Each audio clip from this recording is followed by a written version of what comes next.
நேர்மையா இருக்கணும், நல்ல தலைவரை தேர்ந்தெடுக்கணும். படிங்கம்மா, என்ன எழுதிருக்குன்னு படிங்கம்மா. என்ன எழுதி படிங்க, சத்தமா படிமா, எல்லாத்தையும் கேட்கணும்.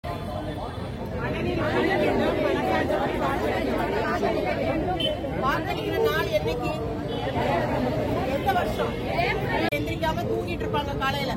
சீக்கிரமா போய் முதல்ல உங்களோட பேர் எங்க இருக்கு, எந்த வாக்குச்சாவடி எல்லாம் தெரிஞ்சு வச்சுக்கணும். இப்பவே நிறைய நாள் இருக்கு. கட்டாயம் வாக்களிப்பீங்களா? வாக்களிக்கும் நாள் என்னைக்கு?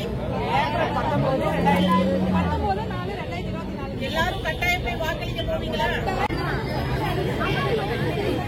மேடம்